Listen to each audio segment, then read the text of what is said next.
हर हर महादेव साथियों, आप सभी का मेरे चैनल लव यू जिंदगी में तहे दिल से स्वागत है। आप सुन रहे हैं अर्चना वर्मा की लिखी हुई कहानी तुम मेरी जिंदगी हो का 60वां भाग है।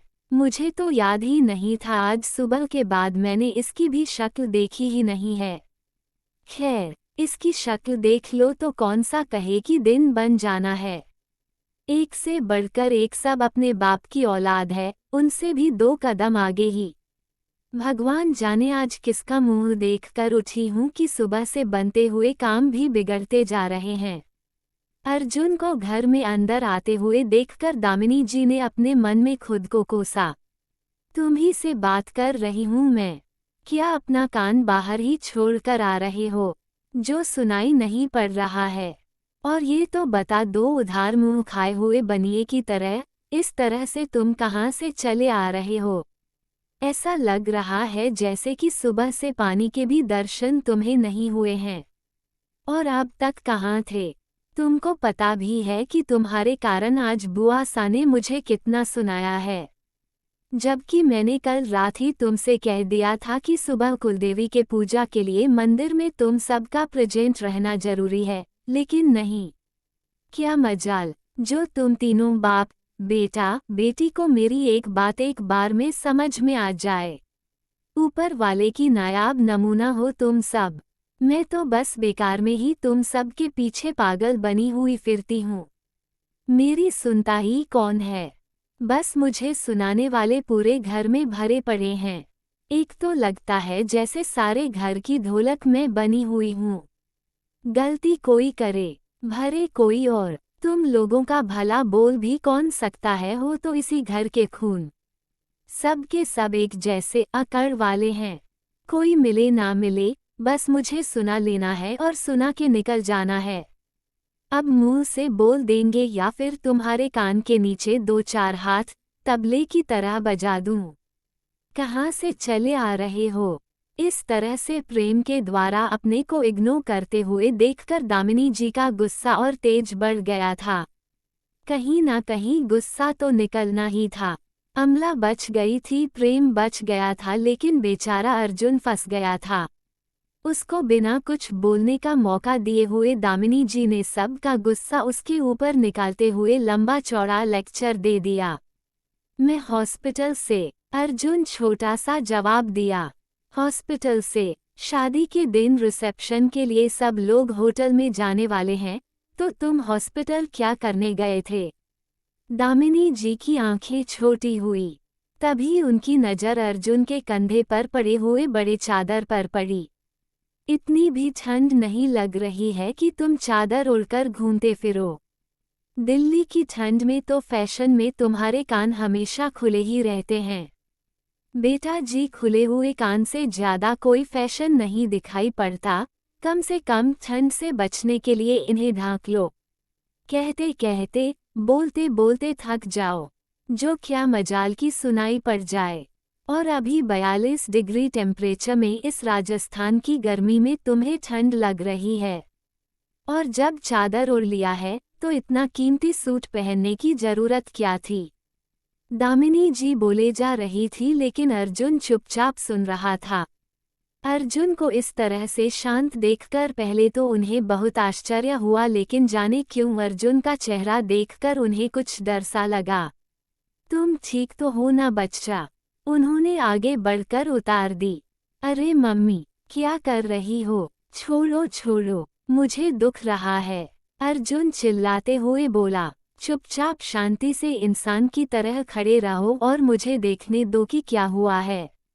दामिनी जी अब सुनने वाली नहीं थी और प्रेम इसी चीज से डर रहा था। उसने अपनी आंखें बंद कर ली थी। जिस तरह से तूफान को आते हुए देखकर कबूतर अपनी आंखें बंद कर लेता है, लेकिन दामिनी जी अपनी बड़ी बड़ी आंखों के साथ उनकी जांचती हुई नजरें अर्जुन के पूरे शरीर को अंदर तक स्कैन कर रही थीं।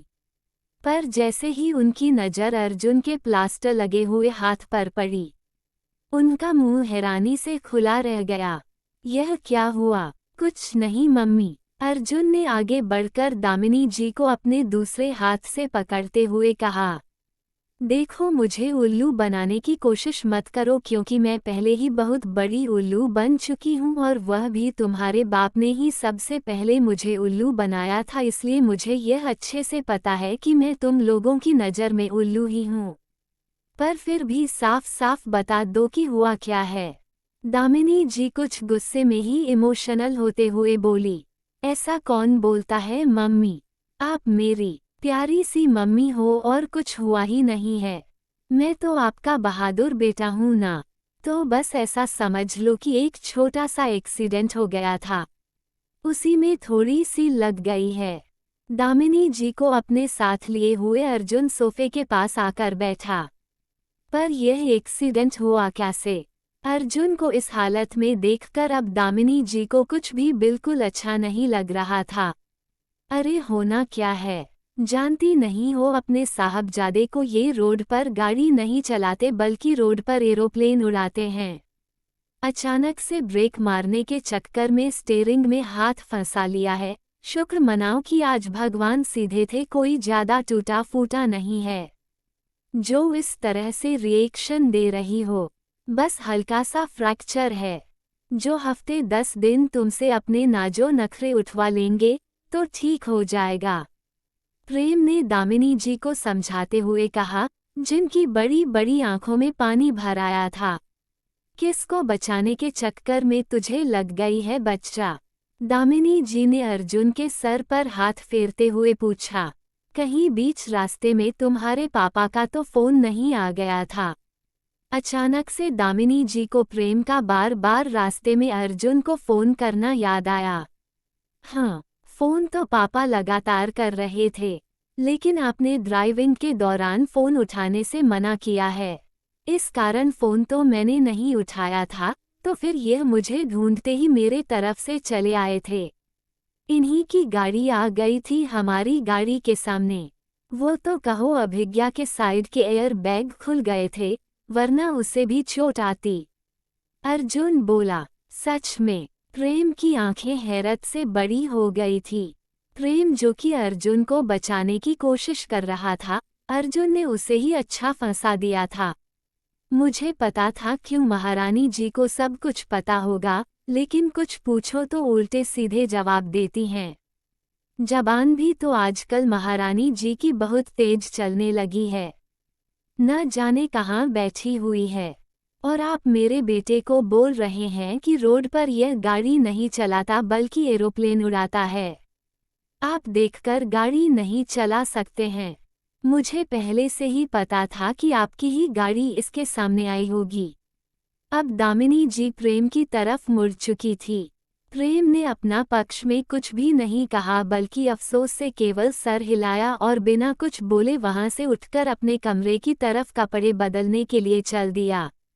तुम दोनों माँ बेटे की तरफ से तो दूर, तुम दोनों से कुछ बोलना ही बेकार है। जो इन लोगों का भला करने जाएगा उसी का भला हो जाएगा। भगवान ही बचाए तुम दोनों की भलाई करने से लोगों को। अब मेरे अंदर इतनी ताकत नहीं है। प्रेम बोलते हुए जा रहा था। इधर अभिज्ञा सीढ़ी के पास खड़ी होकर हंस रही थी। उसको हंसते हुए देखकर प्रेम भी हंस दिया। उसने पीछे मुड़कर देखा। दामिनी जी गर्म पानी मंगवाकर धीरे धीरे अर्जुन का दूसरा हाथ धुलवा रही थी।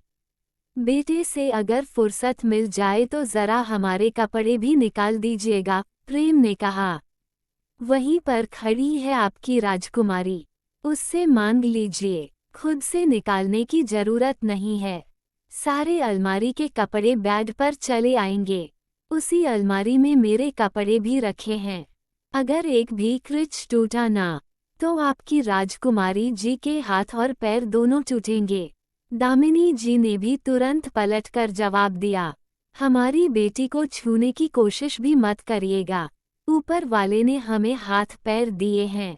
अगर इतना ही अपनी साड़ी की फिक्र है तो आकर खुद से देख लीजिए, प्रेम ने गुस्से में कहा और आगे बढ़ गया। भाई सा को ज्यादा तो नहीं लगी है ना? प्रेम के पीछे पीछे आते हुए अभिज्ञा ने पूछा। प्रेम झटके से पीछे मुड़ा। नहीं बेटा, ज्यादा नहीं लगी है।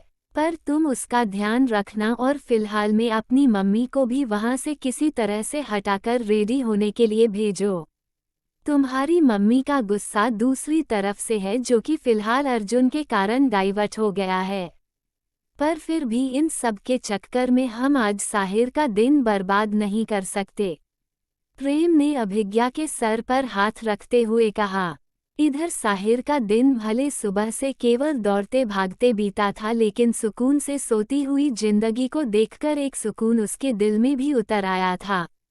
उसका दिल बिल्कुल नहीं कर रहा था कि वह सोती हुई जिंदगी को जगाए। वह बेखुदी में चुपचाप वहीं खड़े हुए उसे देखते रह गया। क्या होगा इससे प्यार का अंजाम जानने के लिए बने रहे। तब तक के लिए वीडियो को लाइक और चैनल को सब्सक्राइब करना मत भूलिएगा। खुश रहिए, स्वस्थ रहिए, मस्त रहिए और यही YouTube पर मिलते रहेंगे। मिलते हैं अगले भाग के साथ। हर हर महादेव।